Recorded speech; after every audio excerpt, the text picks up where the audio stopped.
ሰላም ጤና ይስጥልን እንደምናችሁ ይሄንን ቪዲዮ የምትከታተሉ የምትመለከቱ በጠቅላላ እኔ ስሜ ዘላለም ወርቁ እባላለሁ። በኢትዮጵያ ስታቲስቲክስ አገልግሎት በግብርና ስራ አስፈጻሚ ስታቲስቲሽያን ነኝ።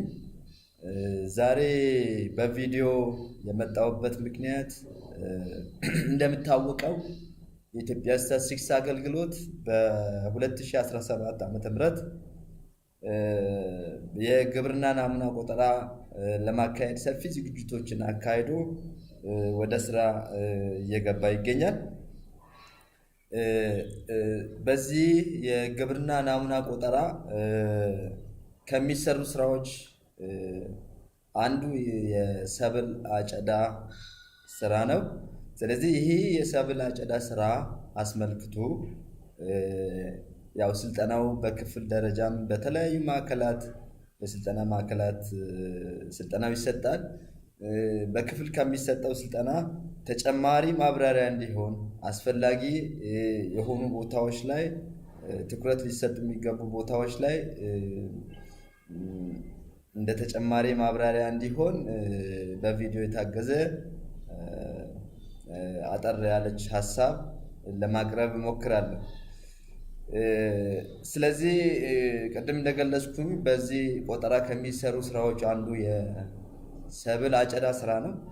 ስለዚህ ይሄንን የሰብል አጨዳ ስራ በተመለከተ የሰብል አጨዳ ስራውን ለማከናወን ያው የሰብል አጨዳ የሚደረግበት የማሳ አመራረጥ አለ። በዛ በተመረጠው ማሳ ላይ ደግሞ የማሳ ንዑስ አካል ወይም ፕሎት ይዘጋጃል። ሳምፕል ወይም ናሙና ለመውሰድ የምንወስድበት ንዑስ አካል ይዘጋጃል።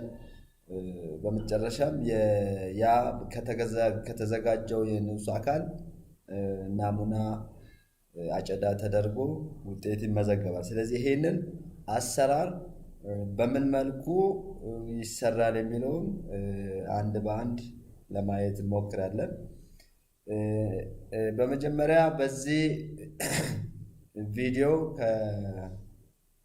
ከአጨዳ ጋር በተያያዘ አጠቃላዩን አሁን የነገርኳችሁን የአጨዳ ማሳ አመራረጥ እስከ ውጤት መመዝገቢያው ድረስ ያለውን ሂደት 3 ክፍሎች የያዘ ቪዲዮ በተለያየ ክፍል 1 ክፍል 2 ክፍል 3 በማለት የተዘጋጀ ቪዲዮ አለ።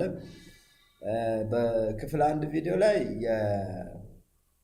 የማሳዎች አመዘጋገብና ከነዛ ማሳዎች በምን መልኩ በቆጠራ ቦታ የሚፈለጉ በናሙና የሚመረጡ ማሳዎችን እንመርጣለን፣ አመራረጥ ውስጥ ምን ይመስላል የሚለውን ምናይ ሲሆን ክፍል 2 ቪዲዮ ላይ በዛ በተመረጡ ማሳዎች ላይ መረጃ ሰብሳቢው ናሙና የሚወስድበትን ንዑስ የማሳ አካል ወይም ፕሎት አዘገጃጀት በምን መልኩ ያዘጋጃል የሚለው በየሰብሉ ምድብ አይነት ለእያንዳንዱ የሰብል አይነት አሰራሩን በተመለከተ በክፍል 2 ቪዲዮ ተዘጋጅቷል።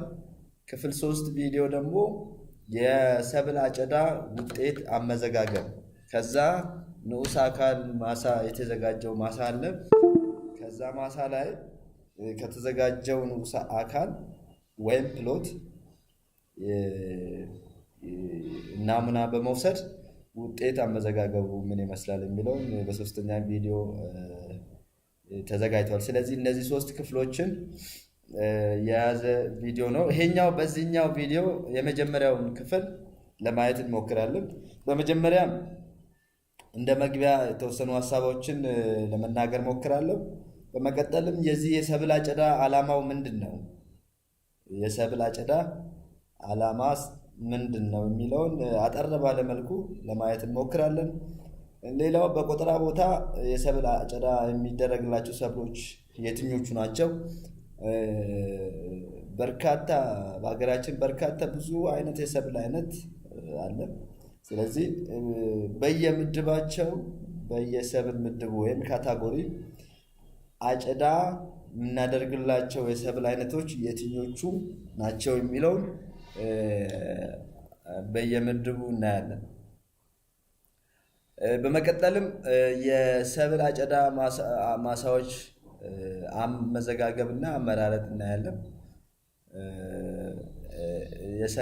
ለሰብል አጨዳ ያው ናሙና የሚመረጡ ማሳዎች አሉ።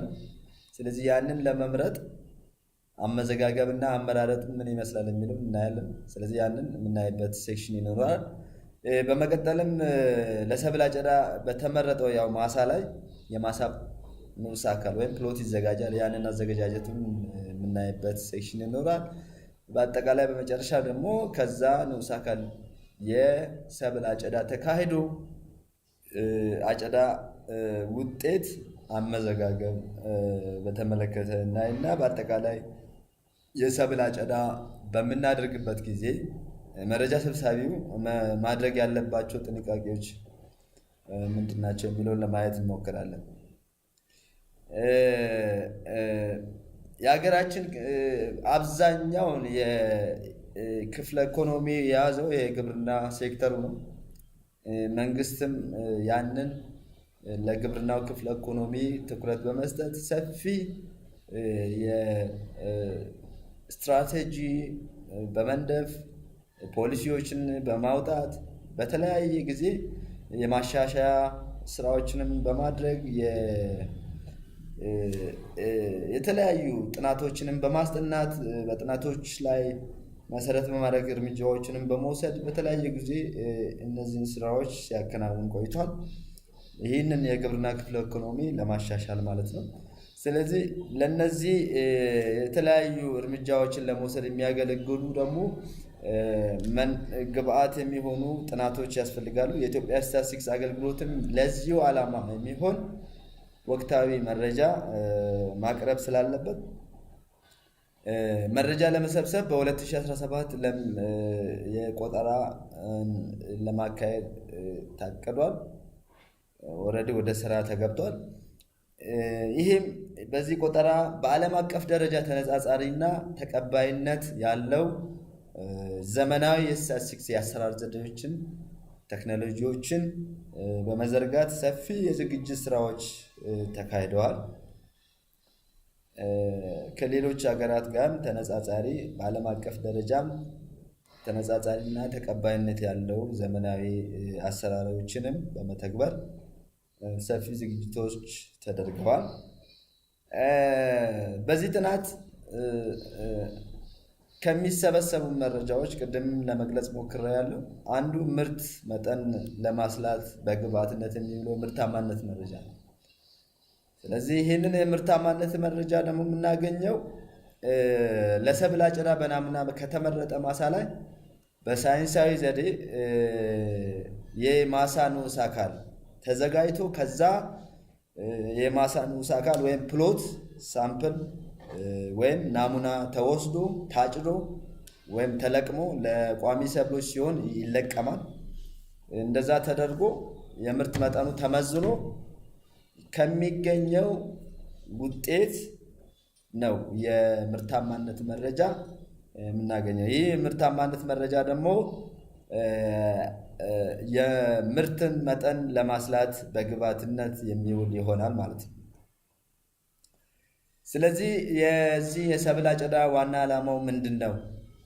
የሰብል አጨዳ ስራ ዋና ዓላማው ምንድን ነው የሚለውን ለማየት ይህ የሰብል አጨዳ ስራ ቅድም እንደነገርኳችሁ የምርት መጠን ለማስላት በግብዓትነት የሚያገለግልና በዝቅተኛ የአስተዳደር እርከን ደረጃ አሁን ላይ ያለውን ነባራዊ ሁኔታ የሚያሳይ የምርታማነትን መረጃ ማግኘት ነው። ይሄ የምርታማነት መረጃ የምርት መጠን መረጃን ለማስላት የሚያገለግል ይሆናል ማለት ነው። ስለዚህ ይሄ በዚህ ቆጠራ ደግሞ በዝቅተኛ የአስተዳደር እርከን ደረጃ የሚለው እስከ ወረዳ ድረስ ወረዳ የአስተዳደር እርከን ድረስ ሪፖርት ይወጣል።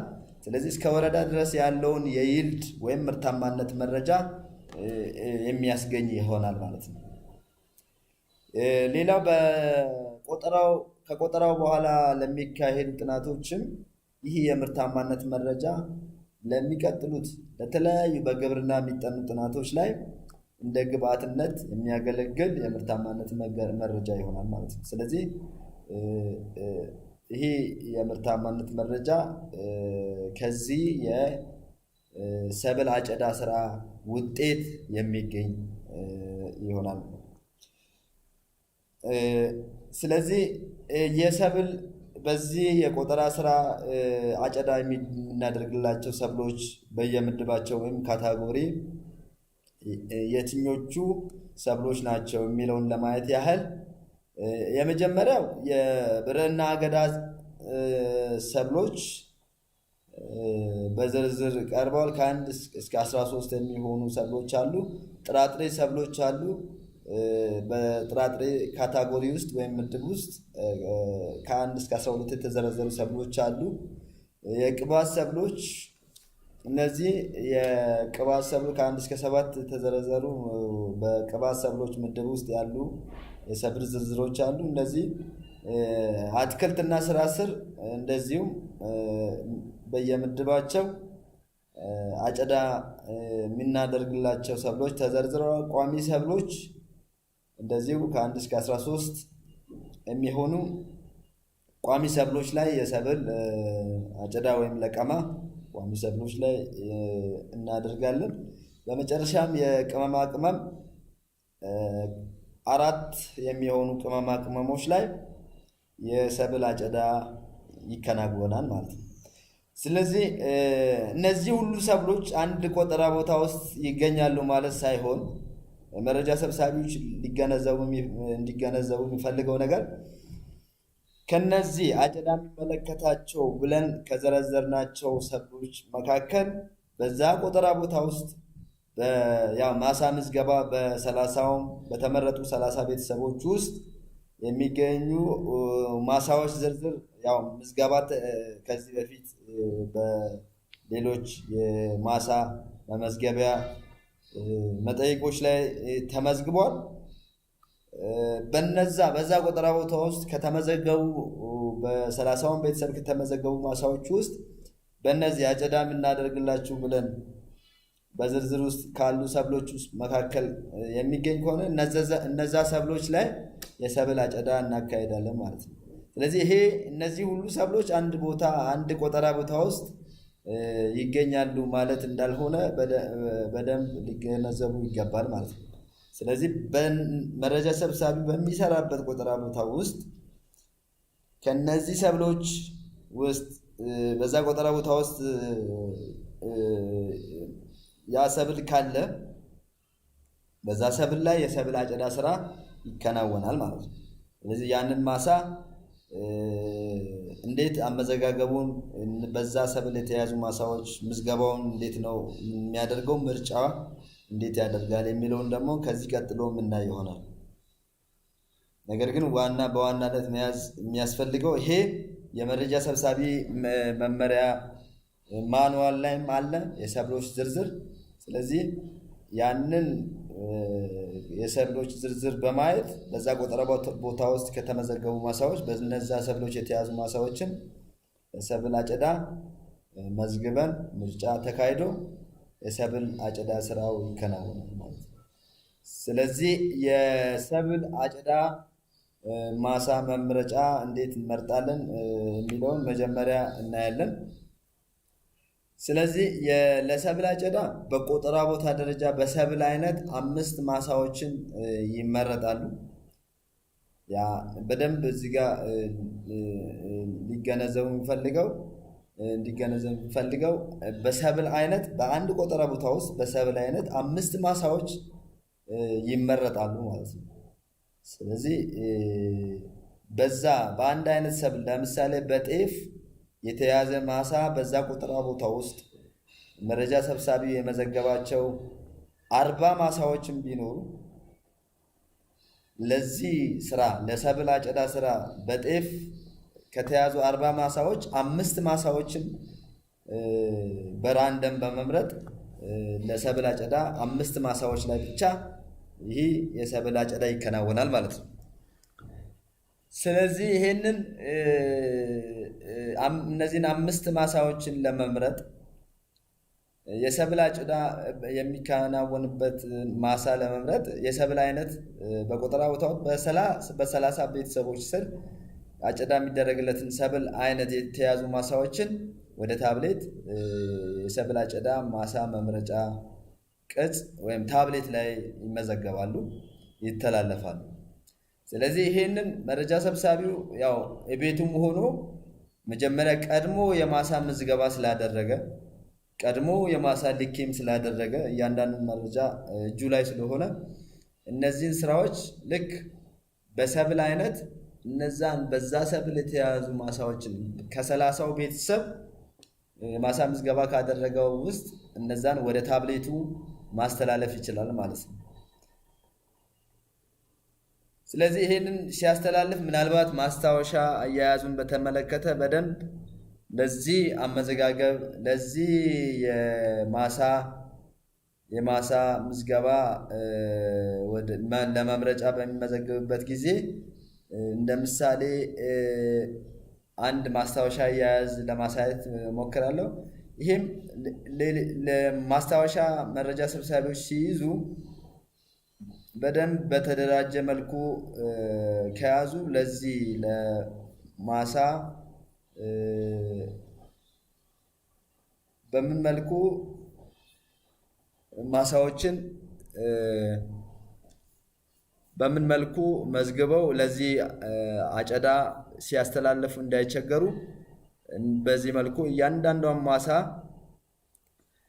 መዝግበው ከያዙ እንደገና ድብልቅ የሆኑ ማሳዎችንም በዚህ መልኩ ሽፋናቸውን ከማሳ ውስጥ የያዙት ለምሳሌ ይሄ 0103 ማሳ አተርና ባቄላ ነው። አተሩ 70% ይዛል፣ ባቄላው 30% ይዛል። ስለዚህ ይሄ ሽፋን መያዙ ድብልቅ ለሆኑት በኋላ አመዘጋገቡ ላይ እናያለን፣ ይጠቅመናል። እንደዚህ ደግሞ ለቋሚ ሰብሎች ቋሚ ሰብሎች በዛ ማሳ ውስጥ ያሉ ቋሚ ሰብሎች እግር ብዛት እንደገና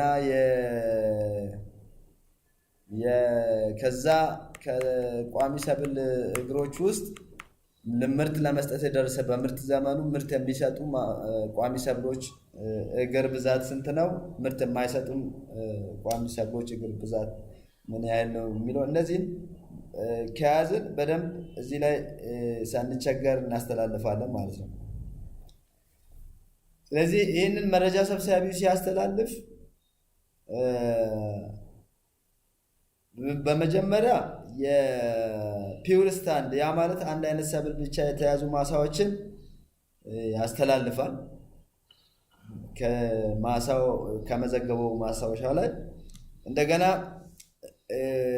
እኛ እየመዘገብን ያለነው በአጨዳ የምናደርግለት ሰብል እና በድብልቅ ከአንድ ሰብል ጋር ድብልቅ ያሉ ማሳዎች ያ ማለት አጨዳ የምናደርግለት ለምሳሌ እየመዘገብን ያለነው ስለ በቆሎ ከሆነ በቆሎና ሌላ አንድ ሰብል በድብልቅ ያለ ማሳዎችን ሁለት ሰብሎች የተደባለቁ ከሆነ እነዛን ማሳዎች ይመዘግባል። ስለዚህ ለምሳሌ በቆሎ፣ ማሽላና ማንጎ ሶስት ድብልቅ የሆኑ ማሳዎችን እዚህ ላይ ሲያስተላልፍ አያስተላልፍም ማለት ነው። ስለዚህ ይሄ ፎርም የሚያስተናግደው እስከ ሁለት ድብልቅ ስለሆነ አጨዳ የምናደርግለትና አንድ ሌላ ሰብል ድብልቅ ያሉ ማሳዎችን እናስተላልፋለን ማለት ነው። ስለዚህ ሁለት ነገር ነው፣ ፒውር ስታንድ እና አጨዳ የምናደርግለት ከአንድ ሌላ ድብልቅ ጋር ያሉ ማሳዎች ሁለቱ እነዛን ወደዚህ ፎርም ያስተላልፋል። ይህንን በሚያስተላልፍበት ጊዜ መረጃ ሰብሳቢው በደንብ ማወቅና መገንዘብ ያለበት ነጥቦችን ለማንሳት ሞክራለሁ። የመጀመሪያው ለቋሚ ሰብሎችን በተመለከተ ለሰብል አጨዳ ቋሚ ሰብሎችን ወደዚህ ፎርም መምረጫ መረጃ ሰብሳቢ በሚያመጣበት ጊዜ ማሳዎችን ሲያስተላልፍ የሚያስተላልፈው ማሳ ላይ ቢያንስ አንድ እግር ማንጎ ወይም አንድ እግር ቋሚ ሰብሉ ለምሳሌ ማንጎ ስላልኩኝ ነው። አንድ እግር ቢያንስ ለምርት የደረሰ ሲሆን ብቻ ነው። ያ ማለት ናሙና ለመውሰድ ያው ምርት ለመስጠት የደረሰ መሆን ስላለበት ማለት ነው። ስለዚህ ሙሉ በሙሉ ማሳው ላይ ያሉ ቋሚ ሰብሎች ምርት ለመስጠት ያልደረሱ ከሆነ በምርት ዘመኑ ያ ማለት በ2017 ዓ.ም ምርት ለመስጠት ያልደረሱ ከሆነ ወደዚህ መምረጫ ፎርም አይመጡም ማለት ነው፣ አይተላለፉም ማለት ነው። ስለዚህ ይህንን በደንብ ቅድም ያሳየሁት ማስታወሻ ላይ እነዚህ ነገሮችን ማስታወሻውን ሲይዝ በደንብ ከያዘ እዚህ ጋር ምርት ለመስጠት የደረሰ ምን ያህል ነው፣ ምርት ለመስጠት ያልደረሰም የሚሉ ማስታወሻዎችን ከያዘ እዚህ ላይ አይቸገርም ማለት ነው። ምርት ለመስጠት የደረሰ የሚል ካለ ወደዚህ ፎርም ያስተላልፋል ማለት ነው። ስለዚህ ይህንን ማስታወሻውን ሲይዝ መረጃ ሰብሳቢው በደንብ በተደራጀ መልኩ መያዝ ይኖርበታል። ሌላው የሁለተኛው ማስታወሻ ወደዚህ ፎርም ስናስተላልፍ ምናልባት ባለይዞታው ካስመዘገባቸው ማሳዎች አሁን እኛ ለአጨዳ የምናስተላልፈው ሰብል ያለበት ማሳ ምናልባት ከገበሬ ማህበር ውጪ የሆነ ማሳ ሊሆን ይችላል። ስለዚህ ይህንን ማሳ ለሰብል አጨዳ ወደዚህ መምረጫ ፎርም ለማስተላለፍ አንደኛ አጨዳውን ለመከታተል ክትትል ለማድረግ ያው አጨዳ ስራ ክትትልም ስለሚፈልግ ይህንን ክትትል ለማድረግ አስቸጋሪ ከሆነ ከገበሬ ማህበር ውጪ የሆኑ ማሳዎችን ወደዚህ መምረጫ ፎርም አይተላለፉም ማለት ነው። ስለዚህ በምሳሌው ቅድም ማሳ የተመዘገበው ውስጥ ለምሳሌ እዚህ ጋር ወንዝ ማዶ ያለው ፓርስል ላይ ያለው ማሳ 0301 ላይ ያለው በቆሎ ለምሳሌ ከገበሬ ማህበር ውጪ ነው።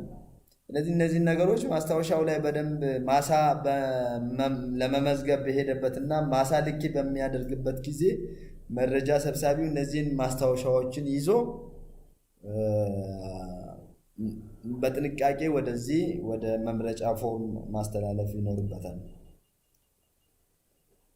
ሌላው የሶስተኛው ማስታወሻ ለምሳሌ ለብርና አገዳ ጥራጥሬ ቅባት ሰብሎች ከቋሚ ሰብል ጋር በድብልቅ የተያዘ ማሳ ለምሳሌ ለማሟያነት የተመረጠ ማሳ ሆኖ በቆጠራ ቦታ ውስጥ ለቋሚ ሰብሉ ወይም በድብልቅ ላለው ለሰብል አጨዳ የሚፈለገው 5 ማሳ ካልተሟላ ይሄ ማለት ከብርና አገዳ ጥራጥሬ ቅባት ሰብሎች ጋር በድብልቅ የተያዘ ቋሚ ሰብል ያለ ማሳ በማሟያ ተመርጦ ለቋሚ ሰብሉ ግን የተሟላ ለሰብል አጨዳ 5 ማሳ ካላገኘን ማለት ነው። ስለዚህ በዚህ እንደዚህ አይነት ሁኔታዎች ሲኖሩ በልዩ ማስታወሻ ተይዞ ለቋሚ ሰብሉ ያው ምርቱን ለብቻ መሰብሰብ የሚቻል ስለሆነ ያንን ማሳ ለቋሚ ሰብሉም በማስተላለፍ ይሄንን ለቋሚ ሰብሉ ምርጫ በማድረግ በዛ ማሳ ላይ ለቋሚ ሰብሉም የሰብል አጨዳ ወይም ለቀማ ይከናወናል ማለት ነው። ስለዚህ በዚህ መልኩ መረጃ ሰብሳቢው እያንዳንዷን ማሳ ከማስታወሻው በደንብ በተደራጀ መልኩ ያው የያዘውን ማስታወሻ እያየ ያስተላለፈውን በማሳ ሽፋናቸው ለምሳሌ ድብልቅ የሆኑ ማሳዎችን በማሳ ሽፋናቸው ለየትኛው ሰብል ማስተላለፍ እንደሚገባ ያው ማሳ ሽፋኑ ሰፊ የማሳ ሽፋን ላለው ሰብል እያስተላለፈ በዛ መልኩ በቆጠራ ቦታ ውስጥ ያው በሰብል አይነት ማሳዎችን አስተላልፎ ምርጫ ያከናውናል ማለት ነው። ስለዚህ ያንን ሲያስተላልፍ ያው እያንዳንዱን ማሳ ያስተላለፈውን ማሳ ቲክ እያደረገ የተላለፈውን ለማሳ መምረጫ ያስተላለፈውን ማሳ ምዝገባ ያደረገውን ምልክት እያደረገ ምዝገባውን ያከናውናል። ከዛ በኋላ ማሳ ምርጫው እንዴት ይከናወናል የሚለው ከዚህ ቀጥለው እናያለን። ስለዚህ በዚህ የማሳ መምረጫ ላይ በቆጠራ ቦታ ደረጃ በሰብል አይነት 5 ማሳዎችን ነው የምንመርጠው። ስለዚህ ይህን አመራረጡን በተመለከተ የአመራረጥ ቅደም ተከተሉ በምን መልኩ ነው የሚመርጠው? ያው ምርጫው የሚከናወነው በካፒ ፕሮግራም ነው። መረጃ ሰብሳቢዎች በሰጡት መረጃ በመዘገቡት ባስተላለፉት ባስገቡት መረጃ መሰረት በማድረግ ካፒ ፕሮግራሙ ከዛ መረጃ ላይ ከገባው ማሳዎች ከመዘገባቸው ማሳዎች መካከል ለሰብል አጨዳ በቁጠራ ቦታ ደረጃ በሰብል አይነት 5 ማሳዎችን ይመርጣል ማለት ነው። ስለዚህ ሲመርጥ በምን አይነት መንገድ ነው የሚመርጠው የሚለውን ለግንዛቤ ያህል ነው። ይሄንን መስፈርት ይሄንን መሰረት በማድረግ ነው ካፒ ፕሮግራሙ የሚመርጠው። ስለዚህ የመጀመሪያው ፒውር ስታንድ ለሆኑት ቅድሚያ ይሰጣል። ፒውር ስታንድ ማለት በአንድ አይነት ሰብል የተያዙ ማሳዎችን ቅድሚያ ይመረጣል። ስለዚህ ከ5 በላይ በአንድ አይነት ሰብል የተያዙ ማሳዎች ካሉ ለነዛ ራንደም ኢንተርቫል በመስጠት ከነዛ ማሳዎች ውስጥ ናሙና ይመርጣል ማለት ነው። ራንደም ለምሳሌ 20 ማሳዎች በአንድ አይነት ሰብል ለምሳሌ በበቆሎ የተያዙ 20 ማሳዎች ቢኖሩ ከ20 ውስጥ 5 ማሳዎችን ለሰብል አጨዳ ምርጫ ያደርጋል ማለት። ስለዚህ 5 ማሳዎችን የሚመርጠው 20 ሲካፈል ለ5 አድርጎ ኢንተርቫል ሰጥቶ ራንደም ስታርት ከ1 እስከ 4 ካሉት ውስጥ በመስጠት ቅድሚያ ያመጣውን እያለ ያንን የሚያከናውነው የፕሮግራም ስራ ስለሆነ ዋናው ግን እዚህ ጋር መያዝ ያለበት ፒውር ስታንድ አንድ አይነት ሰብል የተያዙ ማሳዎችን ቅድሚያ ይሰጣል። በመቀጠል ለእያንዳንዱ የሰብል ምድብ ከ5 በታች ከሆነ አንድ አይነት ሰብል በአንድ አይነት ሰብል የተያዙ ማሳዎች ከ5 በታች ሲሆኑ በዛ ሰብል አይነት 5 ማሳዎችን የሰብል አጨዳ ማከናወን ስላለበት ማሟያ ይደረጋል። ማሟያ የሚያደርገው ለየሰብል ምድቡ ወይም ካታጎሪው ካታጎሪው አይነት ነው። ለምሳሌ የመጀመሪያው ለብርና አገዳ ጥራጥሬ ቅባት ሰብሎች ከ5 በታች በአንድ አይነት የተያዙ ሰብሎች ከሆኑ 5 መሟላት ስላለበት ቀጥሎ ለማሟያነት ከቋሚ ሰብሎች ጋር በድብልቅ ከተያዙ ማሳዎች ለማሟያነት ይመርጣል። ከቋሚ ሰብሎች ጋር በድብልቅ ካሉ ማሳዎችም ለማሟያነት ሲጠቀም ካልተሟላ አሁንም ቀጣይ ደረጃ ይሄዳል። ከአትክልትና ስራ ስር ሰብሎች ጋር በድብልቅ ካሉ ማሳዎች ለማሟያነት ይመርጣል። አሁንም እንደዛ ሆኖም 5 ማሳ ካልሞላ ቀጥሎ ከብርና አገዳ ጥራጥሬ ሰብሎች ከቅባት ሰብሎች እርስ በርስ ተደባልቆ ካሉ ማሳዎች ለማሟያነት ይመርጣል ማለት ነው። እንደየማሳ ሽፋናቸው ታይቶ የማሳ ድርሻቸውን በማየት የማሟያ ምርጫው ይከናወናል። ስለዚህ ይሄንን አድርጎ እስከ ብርና አገዳ ጥራጥሬ ሰብሎች ቅባት ሰብሎች ድረስ ድብልቅ እስከዛ ድረስ ለማሟያ ተፈልጎ ማሟላት ካልተቻለ ግን የተገኘውን የማሳ ብዛት ለምሳሌ 4 ማሳዎች ብቻ ከተገኙ በዛ ሰብል አይነት በነዛ በ4ቱ ማሳዎች ብቻ የሰብል አጨዳ ይከናወናል ማለት ነው። ከ5 በታች በቆጠራ ቦታ ውስጥ በዛ ሰብል የተያዙ ማሳዎች ካሉ በነዛ በተገኙት የማሳ ብዛት የሰብል አጨዳው የሚከናወን ይሆናል። ለእያንዳንዱ የሰብል ምድብ የማሟያ ምርጫዎች ይለያያሉ። ለምሳሌ ለቋሚ ሰብል ከ5 በታች ሲሆን ቅድሚያ ለየትኛው ነው የሚሰጠው? ቅድሚያ ለብርና አገዳ ጥራጥሬ ቅባት ሰብሎች ጋር በድብልቅ የተያዙ፣ በመቀጠልም በዛም ካልተሟላ ከአትክልትና ስራ ስር ጋር በድብልቅ ካሉ፣ በዛም ካልተሟላ እያለ ከቋሚ ሰብል ጋር በድብልቅ ካሉ ማሟያ ምርጫ ይደረጋል። ለአትክልትና ስራ ስር እነዚህ መረጃ ሰብሳቢ እንዳልኳችሁ እንዲያውቀው ነው። ይሄ በምን መልኩ እነዚህ 5ቱ ማሳዎች ለሰብል አጨዳ የሚመረጡ ማሳዎች በምን ክራይቴሪያ እንደሚመረጡ ለማወቅ ነው። እነዚህ ስራዎችን የሚሰራው የካፒ ፕሮግራም ነው። በፕሮግራም እነዚህም ተሰርቶ ምርጫው ይከናወናል። ስለዚህ ቀጥሎ ያለው የካፒ ፕሮግራሙን በተመለከተ ይሄ ከምርጫ ጋር በተያያዘ እያንዳንዱን አመዘጋገቡን አይተናል አሁን። ስለዚህ አመዘጋገቡን ስናይ እያንዳንዱ መደረግ ያለባቸው ጥንቃቄዎችንም አይተናል። መረጃ ሰብሳቢው ለቋሚ ሰብል በተለይ ምርት ለመስጠት የደረሱ ሰብሎች ቢያንስ አንድ እግር መኖሩን አይቶ ነው ማስተላለፍ ያለበት። እነዚህ ጥንቃቄዎችን ማድረግ እንዳለበት ትኩረት ማድረግ ፈልጋለሁ። ሌላው ማስታወሻው ደብተር ላይ መረጃ ሰብሳቢው ሲያስተላልፍ እያንዳንዱን በባለይዞታው ስር ያሉ ማሳዎችን የተላለፉ ማሳዎችን ምልክት እያደረገ ቲክ እያደረገ ለምሳሌ ሽፋናቸውን መሰረት በማድረግ ያው ማሳ ምዝገባ ላይም እንዳያችሁት በኤሪያ ሽፋን ሰፊ ኤሪያ ለያዘው ሰብል ነው ማስተላለፍ ያለብን።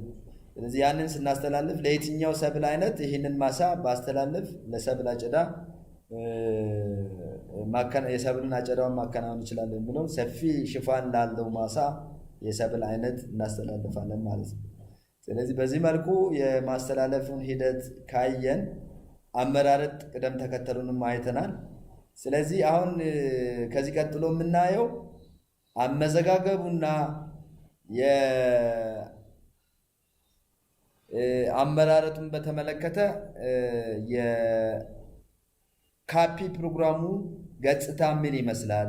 የካፒ ፕሮግራሙ ገጽታ በምን መልኩ ነው ዲዛይን የተደረገው? ቅድም ያልኳችሁ የአመዘጋገብና የአመራረጥ ሂደቱን በካፒ ፕሮግራሙ ዲዛይን ተደርጓል ብያቸዋለሁ። ስለዚህ መጠይቁ ላይ መምረጫው ፎርሙ የምናስተላልፍበት ፎርም ይሄ ነው። ይሄ በካፒ ፕሮግራም ዲዛይን ተደርጓል። ስለዚህ አሁን ለፎርሙ ምንድን ነው የሚመስለው የሚለውን ለማሳየት ያክል ነው እንጂ በዚህ ፎርም በሃርድ ኮፒ አይደለም የምንሰራው፣ በታብሌት ነው። ቅጽ እግናቆ ገጠር 2017 4 የማሳዎች ለሰብል አጨዳ የማሳዎች መመዝገቢያና መመረጫ ቅጽ ነው። ስለዚህ በዚህ ፎርም እያንዳንዱ የሰብሉ አይነት ተጠቅሶ እዚህ ጋር ሰብል ስም አለ። በሰብሉ ስም እዚህ ጋር ተጠቅሶ በዛ ሰብል የተያዙ ማሳዎች በዛ ቆጠራ ቦታ ውስጥ ያሉ ማሳዎች በጠቅላላ እዚህ ጋር ይመዘገባሉ ማለት ነው። የቤተሰብ መለያው ቁጥር ይገለጻል። የባለይዞታው መለያ ቁጥር፣ ፓርሰል ቁጥር፣ ማሳ ቁጥር፣ ማሳው አንድ አይነት ሰብል ነው ድብልቅ ነው የሚሉ እነዚህ መረጃዎች በዛ ቆጠራ ቦታ ውስጥ ያሉ በዛ ሰብል የተያዙ ማሳዎች ሁሉ ዝርዝር ይመዘገባል ማለት ነው። ስለዚህ ይሄንን አመዘጋገቡን በታብሌት ሲሆን በምን አይነት መንገድ ነው አመዘጋገቡ የሚለውን የታብሌቱን ገጽታ ምን ይመስላል የሚለውን እናያለን። ስለዚህ በታብሌት በምናይበት ጊዜ የታብሌት ፕሮግራሙ ከተጫነ ስንከፍተው በሲኤስ3 ያው በምንከፍትበት ጊዜ እነዚህን ሁለት ሜኑ ታገኛላችሁ። አግሪ ሴንሰስ 2017 የሚል አለ፣ ክሮፕካት 2017 የሚል አለ። ስለዚህ አግሪ ሴንሰስ 2017 የተለያዩ መጠይቆችን በዚህ ቆጠራ የምንሰበስባቸው መጠይቆች አሉ። እነዛን መጠይቆች በዚህ በአግሪ ሴንሰስ ስለተለያዩ የማሳ ዝርዝር ሁኔታ፣ ስለ ሰብሉ ሁኔታ የተለያዩ ፕራክቲሶችን የምንጠይቅበት መጠይቆች አግሪ ሴንሰስ 2017 የሚለው ላይ ያው እዛ ላይ እንሰራለን። አሁን እኛ እየሰራን ያለው ከሰብል አጨዳ ጋር በተያያዘ ያሉ ስራዎችን የምንሰራው ግን ክሮፕካት 2017 በሚለው ሜኑ በመግባት ማለት ነው። ስለዚህ በዚህ የሰብል አጨዳ ማሳዎች መመዝገቢያ የተለያዩ ከሰብል አጨዳ ጋር በተያያዘ የሚሰሩ ስራዎችን በአጠቃላይ ክሮፕካት 2017 በሚለው ሜኑ በመግባት ይሆናል ማለት ነው። የሰብል አጨዳ ማሳዎች መመዝገቢያ፣ የሰብል አጨዳ ማሳዎች መምረጫ እንዲሁም የሰብል አጨዳ ውጤት መመዝገቢያ በዚህ ሜኑ ገብተን ነው የምንሰራው ማለት ነው። ስለዚህ በእያንዳንዱ መመዝገቢያ ላይ ያሉ ነገሮችን፣ መምረጫ ላይ ያሉ ነገሮችን፣ እንደገና የሰብል አጨዳ ውጤት አመዘጋገብ ላይ ያሉ ነገሮችን አንድ በአንድ እያየን እንሄዳለን። ሜኑን በክሮፕካት ሜኑ የሚለውን ገብተን ስናይ እነዚህ ሶስት አማራጮች ይኖራሉ። መረጃ ሰብሳቢው የሚጠቀመው ሁለቱን ነው።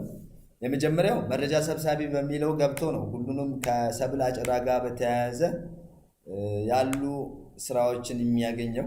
መረጃ ሰብሳቢ በሚለው ገብቶ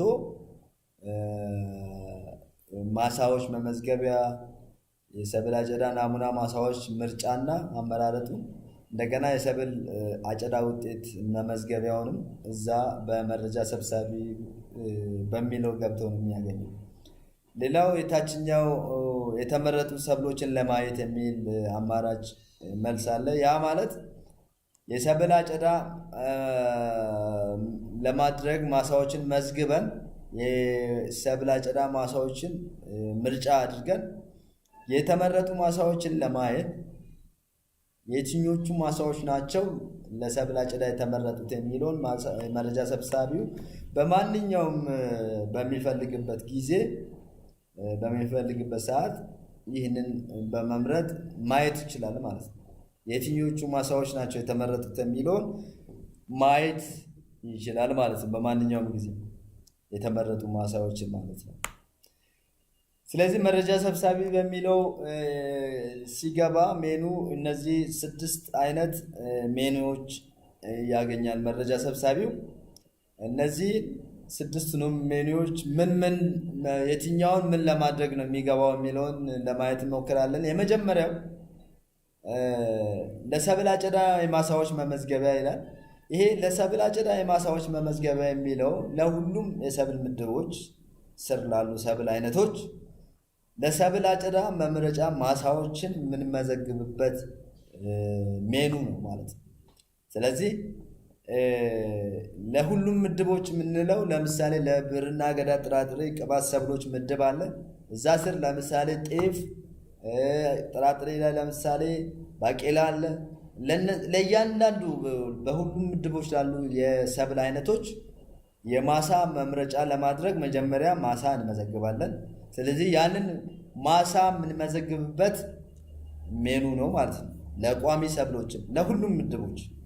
ስለዚህ የሰብል አጨዳን ለማድረግ ማሳዎችን ለመምረጥ በመጀመሪያ የማሳ ምዝገባ እናደርጋለን። ያንን ማሳ ለመምረጥ የምንመዘግብበት ለሁሉም ምድቦች በዚህ ሜኑ በመግባት ነው ማለት ነው። እሺ መዘገብን መመዝገቢያው ላይ በዛ ሰብል ያሉ ማሳዎችን በ30ውን ቤተሰብ በዛ ቆጠራ ቦታ ውስጥ ከተመረጡ 30ውን ቤተሰብ ከመዘገቡም በኋላ ቀጥሎ ያለው ስቴፕ ምንድነው? የሰብል አጨዳ ማሳዎችን መምረጥ ነው። ከተመዘገቡ ማሳዎች መካከል በሰብል አይነት ለሰብል አጨዳ ከመዘገብናቸው ውስጥ 5 ማሳዎችን ለመምረጥ ይሄንኛው ሜኑ እንጠቀማለን ማለት ነው። ስለዚህ ይሄ ማሳዎችን ለመምረጥ ከመዘገብን በኋላ በዛ ሰብል አይነት ያንን ማሳ ከነዛ ከተመዘገቡት ማሳዎች ውስጥ 5 ማሳዎችን ለሰብል አጨዳ ለመምረጥ የምንጠቀምበት ይሆናል ማለት ነው። ሌሎቹ አራቱ ሜኑዎች ከአጨዳ ውጤት ጋር በተያያዘ ነው። በሰብል ምድብ አይነቶች በሰብል ምድቦች አይነት ማለት ነው። ስለዚህ የመጀመሪያው ያ በተመረጡ 5 ማሳዎች ላይ በተመረጡ ማሳዎች ላይ ቀጥሎ የማሳ ንዑስ አካል የማዘጋጀት ስራ ይኖራል፣ ናሙና የሚወሰድበት። ስለዚህ ያ ናሙና የሚወሰድበት የማሳ ንዑስ አካል ተዘጋጅቶ መረጃ ሰብሳቢው የዛን ማሳ የአጨዳ ሁኔታ እየተከታተለ ባለይዞታው በሚያጭድበት ወቅት ከባለይዞታው ጋር በመሆን ሄዶ በማጨድ ከዛች ንዑስ አካል የተገኘውን ምርት ለብርና አገዳ ጥራጥሬ ቅባት ሰብሎች 4 በ4 የሆነ የማሳ ንዑስ አካል ነው የሚዘጋጀው። ከዛች የተገኘችው ምርት አጭዶ ወቅቶ ወይም ፈልፍሎ መዝኖ የተገኘውን ውጤት መመዝገቢያ የመጀመሪያዎች የብርና አገዳ ጥራጥሬ ሰብሎች ውጤት መመዝገቢያ ነው፣ የአጨዳ ውጤት መመዝገቢያ። ሁለተኛው የቋሚ ሰብሎች የአጨዳ ወይም ለቀማ ወይም ተቀንጥሶ ሊሆን ይችላል። ያው እንደየሰብሉ አይነት ቋሚ ሰብል የዛን ውጤት መመዝገቢያ ነው። ቀጥሎ ያለው ለአትክልትና ስራ ስር ሰብሎች ከተዘጋጀው የማሳ ንዑስ አካል ለቅሞ ወይም አጭዶ ወይም ቆፍሮ ሊሆን ይችላል። ስራ ስሮችን ያቆፍሮ ከዛች የማሳ ንዑስ አካል የተገኘውን ውጤት መመዝገቢያ እዚህ ጋር ለአትክልትና ስራ ስር በዚህኛው ሜኑ በመግባት ይመዘግባል ማለት ነው ውጤቱን። በመጨረሻ ላይ ያለችው የቅመማ ቅመም ሰብሎች የሰብል አጨዳ በተመረጠ የማሳ ንዑስ አካል ከተዘጋጀው የማሳ ንዑስ አካል ላይ አጨዳ በማድረግ ተቀንጥሶ ወይም ተለቅሞ ታጭዶ ተመዝኖ የተገኘው ውጤት መመዝገቢያ ይሆናል ማለት ነው። ለምሳሌ ተቆፍሮ የሚለው ምናልባት ለዝንጅብል ቅመማ ቅመም ውስጥ ያው ተቆፍሮ ዝንጅብል ልክ ከማሳ ንዑስ አካሉ የተገኘው ምርት ተመዝኖ ውጤቱ እዚህ ጋር በዚች ቦታ ይመዘገባል። ስለዚህ የማሳ ለሰብል አጨዳ ማሳዎች መመዝገቢያ የሚለውን መረጃ ሰብሳቢ ሲገባ ምንድን ነው የሚያገኘው የሚለውን የታብሌቱን አካሄድ ለማሳየት ሞክራለሁ። ታብሌቱ አሞላሉን በተመለከተ ለማሳየት ሞክራለሁ። በምን መልኩ ነው አመዘጋገቡ የሚለውን ለማየት እንሞክራለን። ስለዚህ ይሄንን የማሳ መመዝገቢያ መርጦ ሲገባ መረጃ ሰብሳቢው ምን ያገኛል? በዚህ ኬዝ አሁን ክሮፕ ካት ሊስቲንግ 0 ኬዝ ይላል። ምንም ያልተመዘገበ ባዶ ነው፣ ምንም አልተመዘገበም። ስለዚህ ለመመዝገብ እቺ አድ የምትለዋን በመንካት ሊስት ማድረግ ይጀምራል ማለት ነው። ስለዚህ ያንን በሚነካበት ጊዜ ምን ይጠይቀዋል? የመረጃ ሰብሳቢ ወይም የዛ ቆጠራ ቦታ ኮድ ይጠይቀዋል። ስለዚህ በትክክል የዛን ቆጠራ ቦታ መለያ ኮድ ማስገባት አለበት። ስለዚህ ያንን ሲያስገባ ምን ያመጣልታል? እነዚህን አማራጮች ያመጣል። ይሄም ማለት አሁን የሚመዘግበው ምዝገባ የሚያደርግለት ሰብል የትኛው ምድብ ውስጥ ያለ ሰብል ነው፣ የትኛው ካታጎሪ ውስጥ ያለ ሰብል ነው የሚለውን ያስመርጠዋል። የብዕርና አገዳ ጥራጥሬ ሰብል ውስጥ ያለ ምድብ ከመረጥን የብዕርና አገዳ ጥራጥሬ ሰብሎችን ዝርዝር ያመጣል። የቋሚ ሰብል ምድብ ከመረጠ የቋሚ ሰብሎችን ምድብ ውስጥ ያሉ ሰብል አይነቶች ዝርዝር ያመጣል። ስለዚህ በእያንዳንዱ ምድብ ውስጥ ያሉ ሰብል አይነቶችን ዝርዝር ለይቶ ያመጣልን። ከዛ በኋላ የሰብሉን አይነት እንመርጣለን ማለት ነው። ለምሳሌ አሁን እኔ የብዕርና አገዳ ጥራጥሬ ሰብሎችን ምድብ ስመርጥ ምንድነው ለሰብል አጨዳ ይሄንን በብዕርና አገዳ ጥራጥሬ ቅባት ሰብሎች ምድብ ውስጥ ለነዛ ሰብል ምድብ ውስጥ ላሉ ማሳዎች ምዝገባ ማካሄድ ከሆነ ይሄንን መርጬ ነው የሚገባው ማለት ነው። ይሄ ሁለተኛው ቋሚ ሰብሎችን በተመለከተ የሚመዘግብ ከሆነ ለምሳሌ ማንጎ፣ ብርቱካን እነዚህ መመዝገቢያ ማሳ ለመዘገብ ከሆነ ለመምረጥ ቋሚ ሰብሎች በሚለው ገባለሁ ማለት ነው። አትክልትና ስራ ስር እንደዚያ በዚህ ምድብ ውስጥ ላሉ አትክልትና ስራ ስር የአጨዳ ማሳዎች መመዝገቢያ በዚህ በመግባት ይሆናል። ሌላው የቅመማ ቅመም ሰብሎችን እኛ በዚህ ጥናት 4 የቅመማ ቅመም አይነቶችን ያዝነው። ስለነዛ ማሳ ለመምረጥ ምዝገባ እያካሄድን ከሆነ ቅመማ ቅመም በሚለው ይገባል ማለት ነው። ስለዚህ ይሄንን የብዕርና አገዳ ጥራጥሬ ሰብሎች ብሎ መርጦ ሲገባ የሚያገኘው የብዕርና አገዳ ጥራጥሬ ሰብሎችን ካታጎሪ ውስጥ ያሉ ሰብል አይነቶችን ብቻ ነው። ስለዚህ ከነዛ ውስጥ ለየትኛው ሰብል ምዝገባ እያደረገ እንደሆነ መረጃ ሰብሳቢው በመምረጥ ስለዚህ በዛ ሰብል የተያዙ ማሳዎችን መመዝገብ ይጀምራል ማለት ነው። በ30 ቤተሰቦች ውስጥ ያሉ ማሳዎችን እያየ በዛ ሰብል የተያዙ ማሳዎችን ወደ ታብሌቱ እያስገባ ምዝገባውን ያካሂዳል። ምናልባት ከቋሚ ሰብል ጋር የቋሚ ሰብል ምድብ ነው ብዬ ከሞላው ግን ቋሚ ሰብል የያዙ ዝርዝሮችን ያመጣል። ስለዚህ ቋሚ ሰብሎች ውስጥ አሁን ምዝገባም ሊያደርግለት የፈለገው መረጃ ሰብሳቢው ስለ ቡና ከሆነ ቋሚ ሰብል በሚለው ገብቶ ቡና ብሎ መርጦ በቡና የተያዙ ማሳዎችን መመዝገብ ይጀምራል ማለት ነው። ስለዚህ ይሄ ካታጎሪውን ስንመርጥ በዛ ካታጎሪ ውስጥ ያሉ ሰብል አይነቶችን ታብሌቱ ያመጣል። ከነዛ ውስጥ ምዝገባ የምናደርግለትን ሰብል መርጠን ምዝገባውን እንጀምራለን ማለት ነው። አትክልትና ስራ ስር ከሆነም እንደዚያው አትክልትና ስራ ስር ምድብ ስር ያሉ ሰብል አይነቶችን ያመጣል። ቅመማ ቅመም ያው 4 ናቸው። ቅመማ ቅመም ላይ ያሉ ምድቦች ቅመማ ቅመም ብለን ከመረጥንም ቅመማ ቅመም ላይ ያሉ 4ቱም ሰብል አጨዳ የምናደርግላቸውን ለየትኛው ሰብል አይነት ነው ምዝገባ የምታደርገው የሚለውን ታብሌቱ ያስመርጠናል ማለት ነው። ስለዚህ በእኛ ምሳሌ ለምሳሌ በብርና አገዳ ጥራጥሬ ብዬ ሞልቼ ከሆነ ብርና አገዳ ጥራጥሬ ሰብሎች ካታጎሪ ውስጥ ያሉ የሰብል አይነቶችን ዝርዝር ያመጣልኛል። ይሄንን ሲያመጣ መረጃ ሰብሳቢው ምናልባት እዚህ ጋር ትኩረት ሰጥቼ መናገር የምፈልገው ይሄንን ማስተላለፍ መረጃ ሰብሳቢው አስተላልፎ ቶሎ ለቅድሚያ አስተላልፎ ለመምረጥ እንደየ ቆጠራ ቦታው አይነት እንደየ አየር ንብረቱ እንደየ አካባቢው አንዳንድ ጊዜ ቀድሞ መስከረም ጥቅምት አካባቢ ቀድሞ የሚነሱ ሰብሎች ሊኖሩ ይችላሉ። እዛ አካባቢ እንደየ አካባቢው ማለት ነው።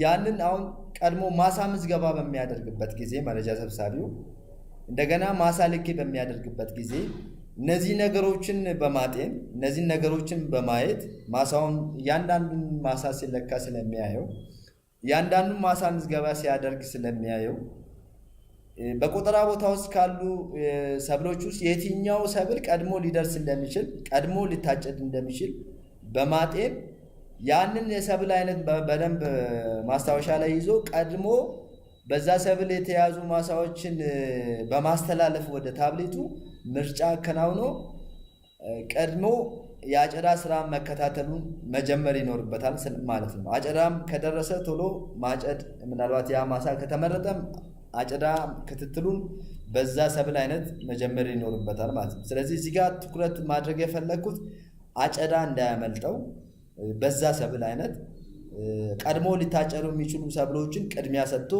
ወደ ታብሌቱ በማስተላለፍ እና ምርጫ በማከናወን የአጨዳ ስራውን መስራት መጀመር ይኖርበታል ማለት ነው። ስለዚህ እንደየአካባቢው ቀድሞ የሚደርሱ ሰብሎች ሊለያዩ ይችላሉ።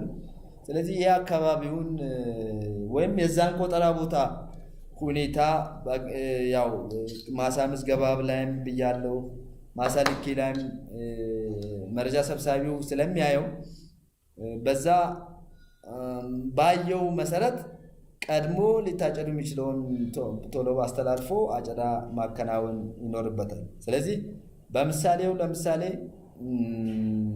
በቆሎ ከብርና አገዳ ብዬ ከሞላው በኋላ በዛ ካታጎሪ በቆሎ ነው ማስተላለፍ የፈለኩት። በበቆሎ የተያዙ ማሳዎችን ላስተላልፍ ነው። ስለዚህ ለየትኛው ሰብል ነው ማሳ የምታስተላልፈው የሚለውን ጥያቄ በቆሎ ብዬ ሞላው። በበቆሎ የተያዙ ማሳዎችን ማስተላለፍ ሊጀምር ነው ማለት ነው። ስለዚህ ይህንን በቆሎ ብዬ ከሞላው በኋላ ምን ይጠይቀኛል? የቤተሰብ ኃላፊ ስም፣ የባለስታውን ስም፣ ባለቤት ስም፣ የፓርሰል ቁጥር፣ የማሳ ቁጥር እያለ ምዝገባው ይጀምራል ማለት ነው።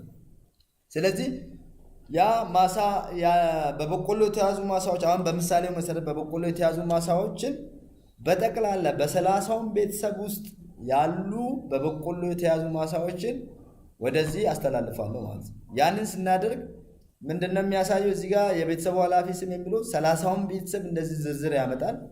ስለዚህ እኛ እያስተላለፍን ያለነው የቤተሰብ ኃላፊ ስም እዚህ ጋር የትኛው እንደሆነ እንመርጣለን ማለት ነው። ስለዚህ ለምሳሌ አሁን በዚህ ምሳሌ የመሐመድ ጀማልን በቆሎ ማሳ እያስተላለፍኩ ከሆነ መሐመድ ጀማልን መርጣለሁ። የባለስታው ስም ያመጣል መሐመድ ጀማል። ከዛ ፓርሰል ቁጥር ይጠይቀኛል። ስንተኛ ፓርሰል ላይ ያለ ማሳ ነው፣ ማሳ ቁጥር ይጠይቀኛል። ስለዚህ ያንን እሞላለሁ። በዚህ መልኩ እያንዳንዱን ለምሳሌ መሐመድ ጀማል ሌላ የበቆሎ ማሳ ካለው ሌላ ተጨማሪ ማሳ አለው ወይ በቁጠራ ቦታ ውስጥ የሚለውን አዎ ብዬ ሞልቼ ምንድነው እንደገና መሐመድ ጀማል ሌላ ማሳ ካለው ለምሳሌ 0301 ቢኖረው መሐመድ ጀማልን አሁን መርጬ እንደገና ፓርሰል ቁጥር ሞላለሁ፣ ማሳ ቁጥር ሞላለሁ እያልኩ በዛ ሰብል አይነት ምዝገባ የምናደርግለት ሰብል አይነት በምናደርግለት ሰብል አይነት የተያዙ ማሳዎችን በጠቅላላ በ30ውን ቤተሰብ ውስጥ የሚገኙትን እየመዘገብን ወደዚህ ወደ ታብሌቱ እናስተላልፋለን።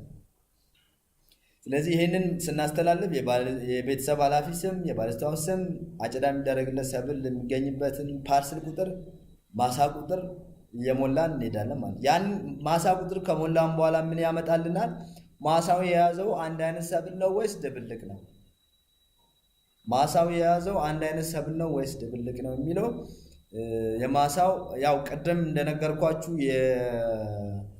የአመራረት ቅደም ተከተል ላይ ፒውር ስታንድ ለሆኑ አንድ አይነት ብቻ ለተያዙ በአንድ አይነት ለተያዙ ማሳዎች ቅድሚያ ስለሚሰጥ እዚህ ጋር በጥንቃቄ መምረጥ ይኖርብናል ማለት ነው። ስለዚህ አንድ አይነት ሰብል የተያዘ ካል ወዴት ይወስደናል? በቁጠራ ቦታ ውስጥ በዚህ ሰብል የተያዘ ሌላ ተጨማሪ ማሳ አለ ወይ?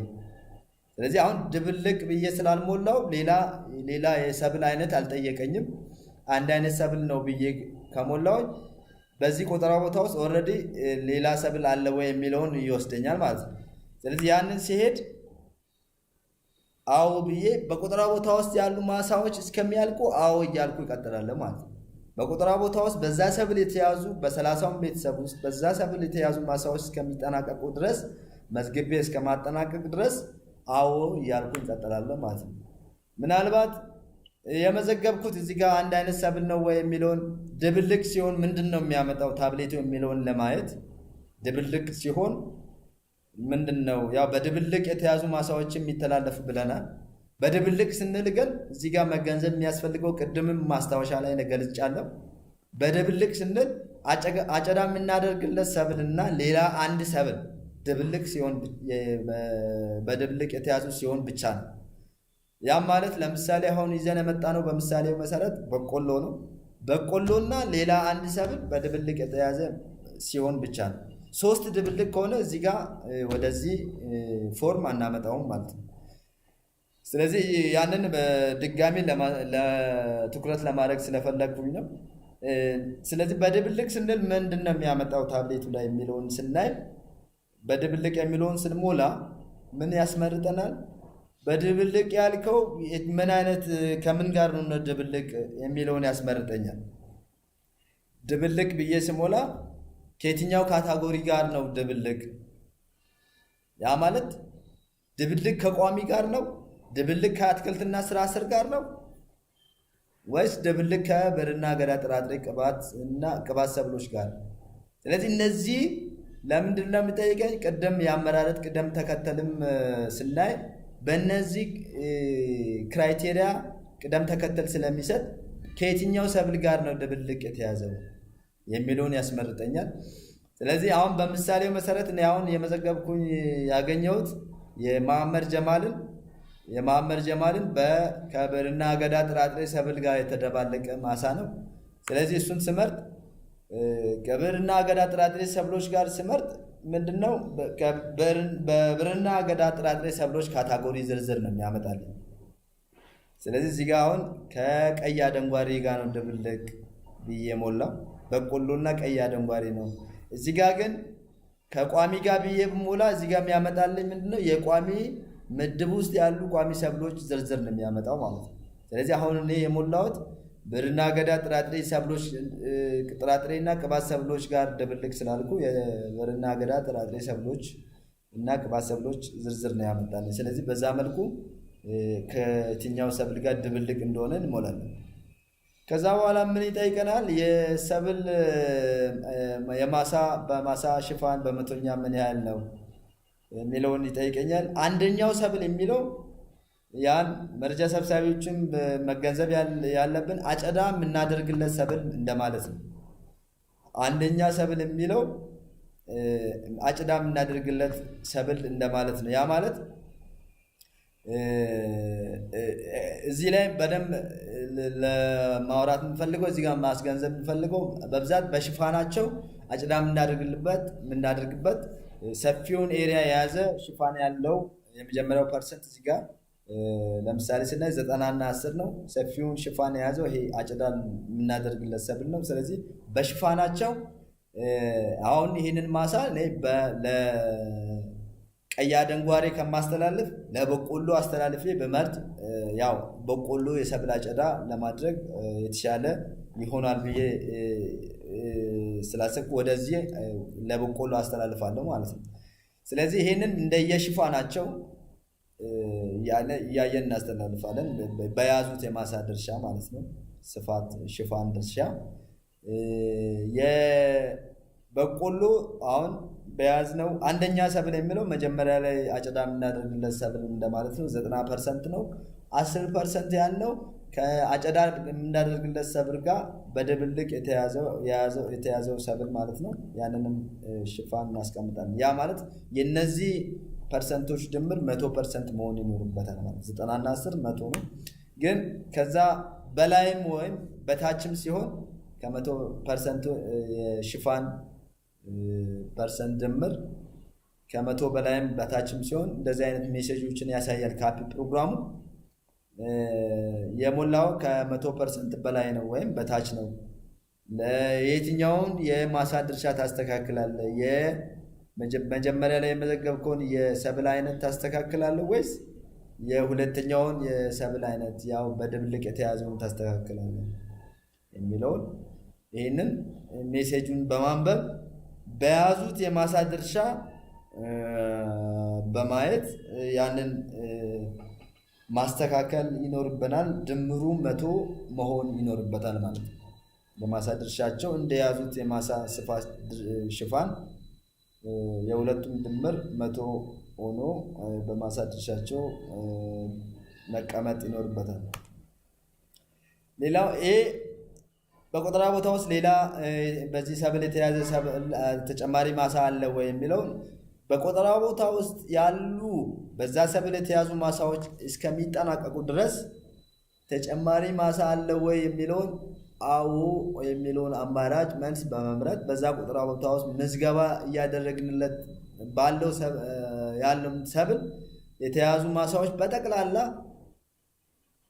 መመዝገብ ይኖርባቸዋል። ስለዚህ በቆጠራ ቦታ ውስጥ በዛ ሰብል የተያዙ ማሳዎችን እስከምናጠናቀቅ ድረስ አዎ እያልን ማሳዎችን ምዝገባ እናደርጋለን ማለት ነው። ይሄንን የለም ብለን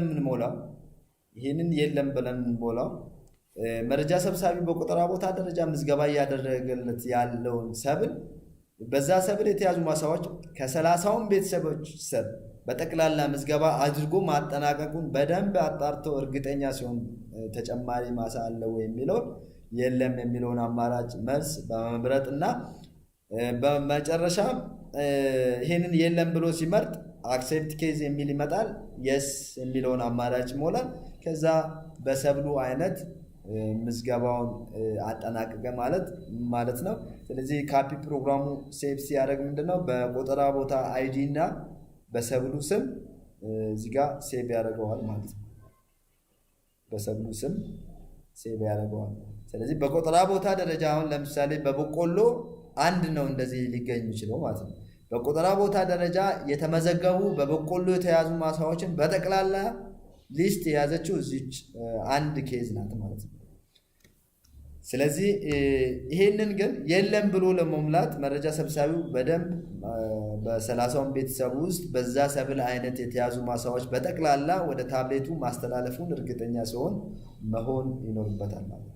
ከዛ የለም ብሎ ሲጨርስ የለም ብሎ ይሞላል። የስ ብሎ አክሴፕት ኬዝ ያደርጋል። ስለዚህ አመዘጋገቡ በዚህ መልኩ ከ30ውን ቤተሰብ በዛ ሰብል የተያዙ ማሳዎች እስከሚጠናቀቁ ምዝገባ አድርጎ በ30 ቤተሰብ ስር የሚገኙ ማሳዎች በዛ ሰብል የተያዙ ማሳዎች ሲያጠናቅቁ መዝግቦ ሲያጠናቅቅ የለም ብሎ ምዝገባውን በዛ ሰብል አይነት ይጨርሳል ማለት ነው። ስለዚህ በዛ ሰብል አይነት ለምሳሌ በበቆሎ የተያዙ ማሳዎችን መዝግቦ ሲጨርስ ቀጣይ የሚሆነው ለዛ መረጃ ሰብሳቢ ምንድነው? ምርጫ ማከናወን። ስለዚህ ምርጫ ለማከናወን በበቆሎ የተያዙ ማሳዎችን መዝግቧል። ስለዚህ ምርጫ ለማከናወን ምንድነው? በመረጃ ሰብሳቢ ሜኑ የሚለውን ቅድም ባየነው በሜኑ ሲገባ ሁለተኛ ላይ ያለችው የሰብል አጨዳ ማሳዎች አመራረጥ የምትለዋን መርጦ ይገባል። ያንን መርጦ ሲገባ ምንድነው የሚያመጣው? እዚህ ጋር ዝርዝር ላይ በቆሎ ብቻ ነው የመጣው። ለምንድነው በቆሎ ብቻ የመጣው? እኔ አሁን በዚህ ታብሌት ምዝገባ ያደረኩት የበቆሎ ሰብል ብቻ ስለሆነ ማለት ነው። ነገር ግን እዚህ ጋር ሲመጣ ምናልባት የተለያዩ የሰብል አይነቶችን እዚህ ጋር ሊመጡ ይችላሉ። እነዛ ሰብል አይነቶች ማለት መረጃ ሰብሳቢው አጨዳ ለማድረግ ምዝገባ ያደረገላቸው ሰብል አይነቶች ዝርዝር እዚህ ጋር ይመጣል። ስለዚህ ለምሳሌ ለማሽላም ምዝገባ አድርጎ ከሆነ እዚህ ጋር ማሽላም ይመጣል እያለ የሰብል አይነቶች እዚህ ጋር ይዘረዘራሉ። ለየትኛው ሰብል ነው ምርጫ የምታደርገው ማለት ነው። ይሄኛው ቹዝ ክሮፕ ቱ ሳምፕል የሚለው የሰብል አይነቱን ምርጫ ለማድረግ። ስለዚህ ምዝገባ ያደረገለት የሰብል አይነት በምሳሌው መሰረት በቆሎ ነው። በቆሎን መርጬ ኔክስት ላለው። ስለዚህ ኔክስት ስል ምንድነው የሚመጣው? ኢንተር ኢኑሜሬሽን ኤሪያ ኮዱን አስገባለሁ። በቆጠራ ቦታ ደረጃ በሰብል አይነት እየመረጠ ስለሆነ ማለት ነው። ስለዚህ የቆጠራ ቦታውን መረጃ ሰብሳቢ ኮድ አስገባለሁ። ያንን ሳስገባ እንደዚህ ሳምፕል ሜኑ ይመጣል። በዚህ ሳምፕል ሜኑ ውስጥ ሁለት አማራጮች አሉ፣ የሰብል ናሙና ለመምረጥና ተመለስ የሚል። ስለዚህ መርጠን ወደ ኋላ ለመመለስ ነው ሁለተኛው አማራጭ። ግን ለመምረጥ የሰብል ናሙና ምረጥ የሚለውን አማራጭ መርጠን እዚህ ጋር የሚታየውን እሱን እንመርጣለን። ስለዚህ እሱን ስንመርጥ አሁን ቅድም የአመራረጥ ቅደም ተከተል ያስቀመጥነው ኦርደር አለ። በዛ ኦርደር መሰረት የታብሌት ፕሮግራሙ ምርጫውን ያከናውናል ማለት ነው። ምርጫን ሲያከናውን ለእኛ መረጃ እየሰጠ ወይም ሜሴጆችን እያሳየ ምርጫ ያደርጋል። ይህንን ሜሴጅ ያሳያል። መጀመሪያ ሰብል ናሙና ምረጥ የሚለውን ስነካ እዚህ ጋር ሜሴጆችን ስናይ እንደ ስህተት ወይም ሌላ የካፒ ፕሮግራም ችግር አድርጋችሁ እንዳታዩት እዚህ ጋር መልእክቶችን እያሳየ ምርጫውን ያደርጋል ማለት ነው ፕሮግራሙ። ለምሳሌ ይሄ መልእክት ምንድነው? የመጀመሪያው የሚለው ለሰብል ሳምፕል ሲንግል ክሮፕ ወይም ፒውር ስታንድ 2 ማሳዎች አግኝቷል። ከቆጠራ ቦታ ውስጥ ከተመዘገቡ ማሳዎች ውስጥ 2 ማሳዎችን ፒውር ስታንድ አግኝቷል። የሚፈለገው ግን 5 ማሳዎች ናቸው። ስለዚህ ፒውር ስታንድ 2 ማሳ ነው ያገኘው። የሚፈለገው በዚህ ሰብል አይነት ወይም አሁን እኛ በቆሎን መርጠን የገባ ነው። በበቆሎ 5 ማሳዎችን ነው የምንፈልገው። በፒውር ስታንድ 2 ማሳዎችን አገኘን።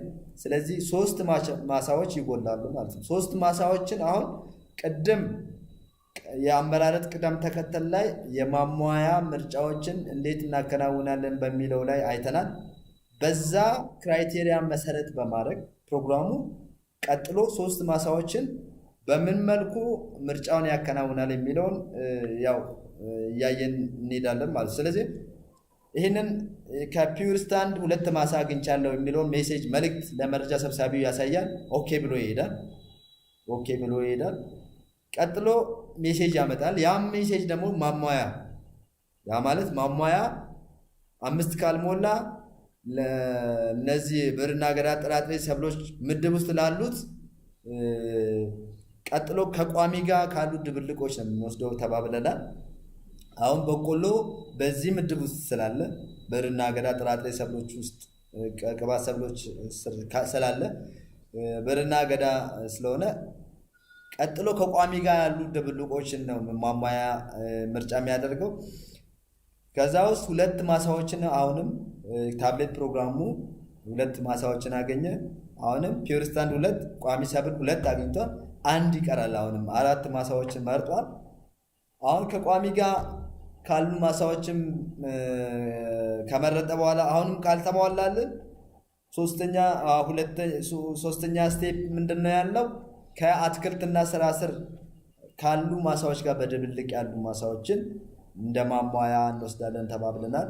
ይህንንም ኦኬ ብሎ ይሄዳል መረጃ ሰብሳቢ። እነዚህ ሜሴጆችን ሲያይ መልእክት ነው የሚያስተላልፉን ለመረጃ ሰብሳቢው። ይህንን አግኝቷል፣ ከዚህ ካታጎሪ ከዚህ ምድብ እያለ እያሳየ ይሄዳል። ስለዚህ ይህንን ኦኬ ብሎ ሲሄድ ሶስተኛ የአመራር ቅደም ተከተል ከአትክልትና ስራ ስር ካሉት አንድ ማሟያ መውሰድ አለበት። ስለዚህ ከአትክልትና ስራ ስርም እንደዚሁ ናሙና እንደወሰደ መልእክት ያሳየዋል። ኦኬ ብሎ እያየ እያነበበ ኦኬ እያለ ይሄዳል ማለት ነው። ስለዚህ አሁን አራተኛ ስቴፕ አልሄድም። የመጨረሻው ስቴፕ አሁን እዚህ ላይም ቢያጣ 5 ባይሟላ ቀጥሎ ያለው ስቴፕ ምንድነው?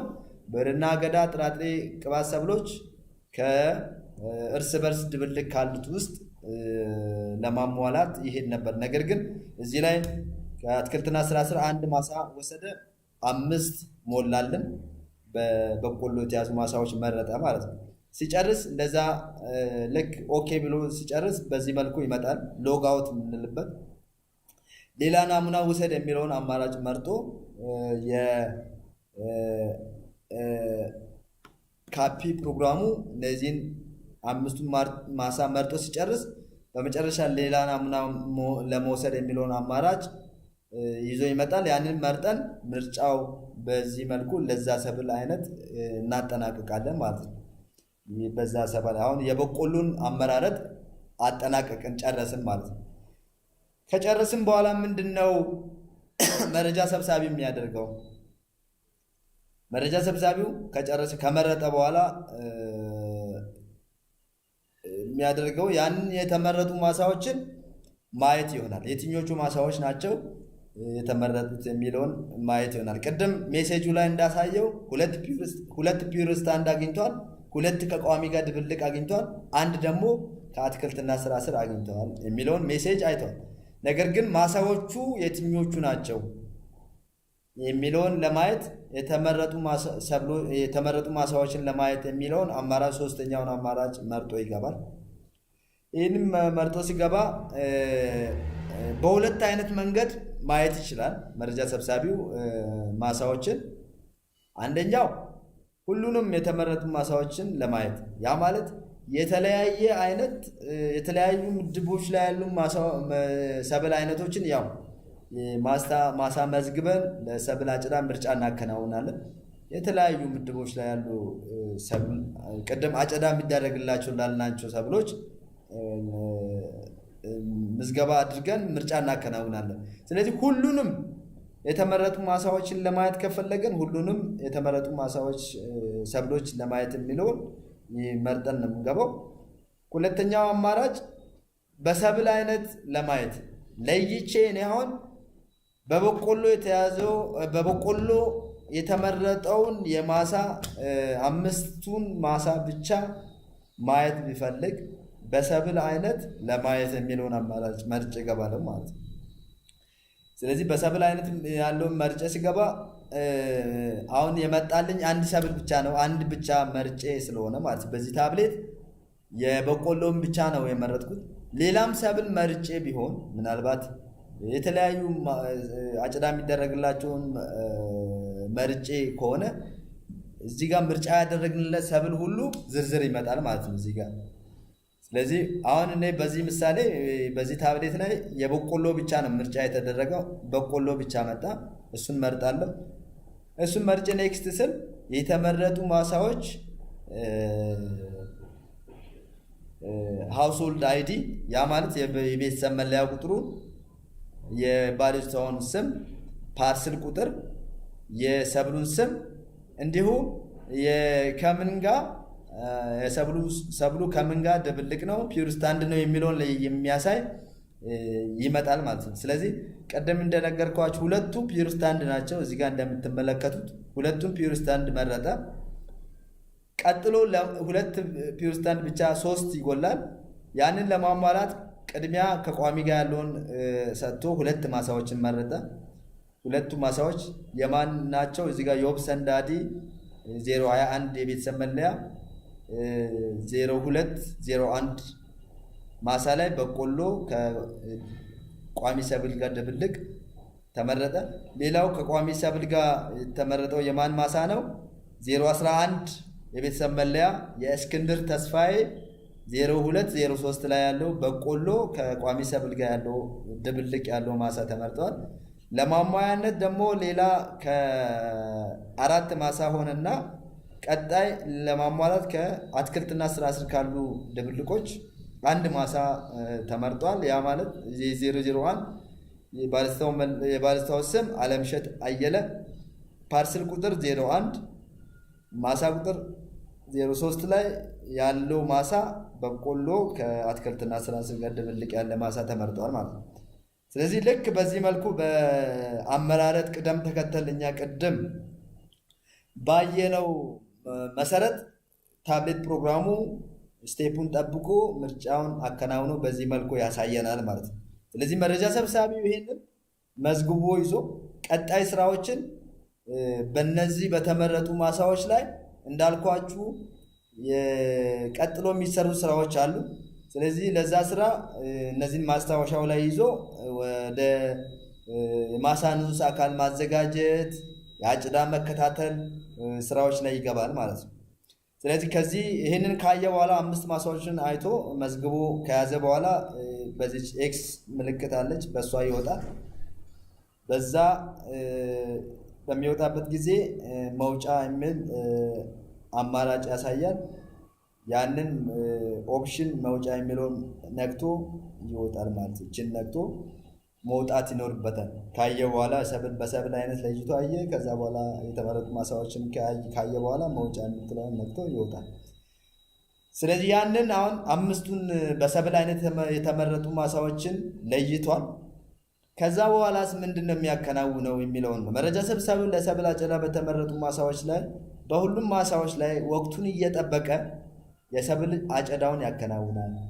ስለዚህ ያንን ለማከናወን ደግሞ የሰብል አጨዳውን ለማከናወን በእያንዳንዱ የሰብል የተመረጠ ማሳ ላይ ሳይንሳዊ ዘዴ በመጠቀም በመመሪያው መሰረት የማሳ ንዑስ አካል ማዘጋጀት ይኖርበታል።